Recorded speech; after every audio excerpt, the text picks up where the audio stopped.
everyone, welcome to the official YouTube channel of My English Guruji. Today we are going to discuss about subject verb conquered. মানে কি এটা প্রথমে বলি। একটা subject একটা সেন্টেন্সে সাবজেক্টের সঙ্গে ভার্বের যে সম্পর্ক সেটাকেই সাবজেক্ট ভার্ব কনকার্ড বা সাবজেক্ট ভার্ব এগ্রিমেন্ট বা সাবজেক্ট ভার্ব রিলেশন এই জিনিসটা বলা হয়। তাহলে সাবজেক্ট একটা সেন্টেন্সে থাকছে, তার সঙ্গে ভার্বের যে সম্পর্ক এই সম্পর্কটাকে আমাদের লাগাতে হবে। যেমন কি মানুষের মাথাটা কেটে কিন্তু কুকুরের মাথায় লাগিয়ে দেওয়া যাবে না, এবং কুকুরের মাথাটা কেটে কিন্তু মানুষের মাথায় লাগিয়ে দেওয়া যাবে না। ঠিক তেমনি সাবজেক্টটা যেমন হবে ভার্বটাকেও কিন্তু আমাদেরকে ঠিক তেমনই ইউজ করতে হবে, তবেই না একটা সেন্টেন্স সুন্দর লাগবে দেখতে। তাহলে আমি তোমাদের জন্য ক্লাস আজকে দিচ্ছি, সেই ক্লাসটা দেখে নাও। তোমাদের জন্য রেডিমেড পুরোপুরি পিডিএফ ফরম্যাট রেডি করে রেখেছি। তাহলে চলো আজকে দেরি না করে এবং ক্লাসটা শুরু করা যাক। তাহলে সবার প্রথমে আসি আমরা যে সাবজেক্ট ভার্ব কনকার্ড কোন ক্ষেত্রে ইংলিশ গ্রামারে ইউজ করব। সবার প্রথমে বলি গ্রামার স্পেলিংটা অনেকে ভুল লেখে, GRAMMER লিখে দেয়। GRAMMAR দুটো কিন্তু এ আছে, কোনো ই নেই। GRAMMER যদি হয় তাহলে সেটা গ্রামের হয়ে যায়। যখন কেউ লেখে গ্রামের আমি তখন তাকে বলি শহরের। তাহলে গ্রামের লেখো না, গ্রামার বলে লেখো। দুটো এ আছে, কোনো ই নেই। ফার্স্ট অফ অল এইটা শেখো। প্রথমে আমি চলে এসেছি, দেখে নাও আমরা কোন কোন ক্ষেত্রে অ্যাম, is, R, was R wire এইগুলো বসাবো সেটা আমাদেরকে ফার্স্ট অফ অল জানতে হবে। কারণ অ্যাম, ইজ, আর, ওয়াজ, ওয়্যার এগুলো বেসিক ভার্ব, তাই না? তাহলে এইগুলো আমাদেরকে কোন জায়গায় কিভাবে বসাতে হবে সেটা চলো দেখে নেওয়া যাক। দেখো কোথায় বসে অ্যাম, ইজ, আর। আমি প্রথমে আসছি, দেখো পার্সনস। পার্সনস বলতে কি বোঝায়? সাধারণত আমরা ইংলিশে কি জানি, পার্সন মানে ব্যক্তি, কিন্তু না, পার্সনস বলতে সাধারণত বোঝায় কোনো ব্যক্তিকে, মানুষকে পার্সন বলা যেতে পারে।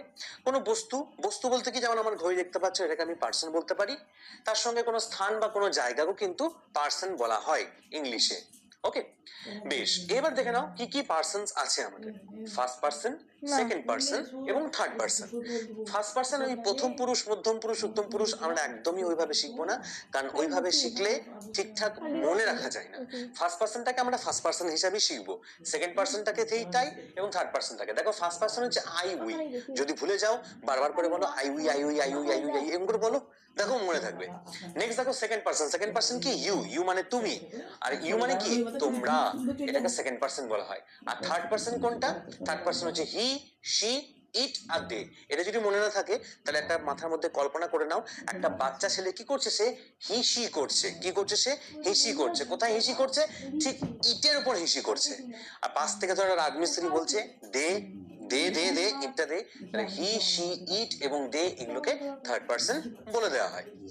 এইবারে দেখে নাও আমরা চলে আসি পরবর্তী ক্ষেত্রে, কোন কোন পার্সনস গুলো কোন হিসাবে কি, কোনটার মানে কি দাঁড়াচ্ছে, যেটা আমি তোমাদেরকে বললাম সেটাই এখানে লেখা আছে। আমি টেবিল হিসাবে লিখে দিয়েছি তোমাদের জন্য বোঝার সুবিধার্থে।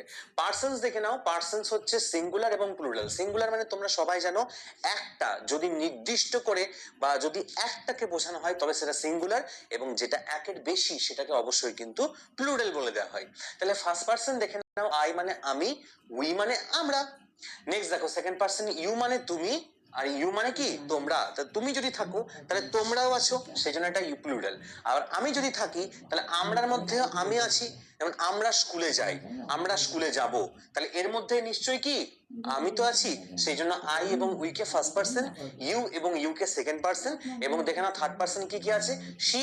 প্রথমে আসছে আমি হি, হিটা কোন ক্ষেত্রে বলা হয়? যদি সেটা পুরুষ বা পুংলিঙ্গের ক্ষেত্রে সাধারণত হি বলা হয়। যদি ধরো একটা লোকের নাম আছে রাজেশ, তাহলে বারবার করে যদি রাজেশ রাজেশ বলা হয় তাহলে শুনতে কি ভালো লাগবে? না, সেই জন্য আমরা বলবো হি পুরুষের ক্ষেত্রে। এরপর আমরা আসছি শি, শিটা আসছে আমরা স্ত্রী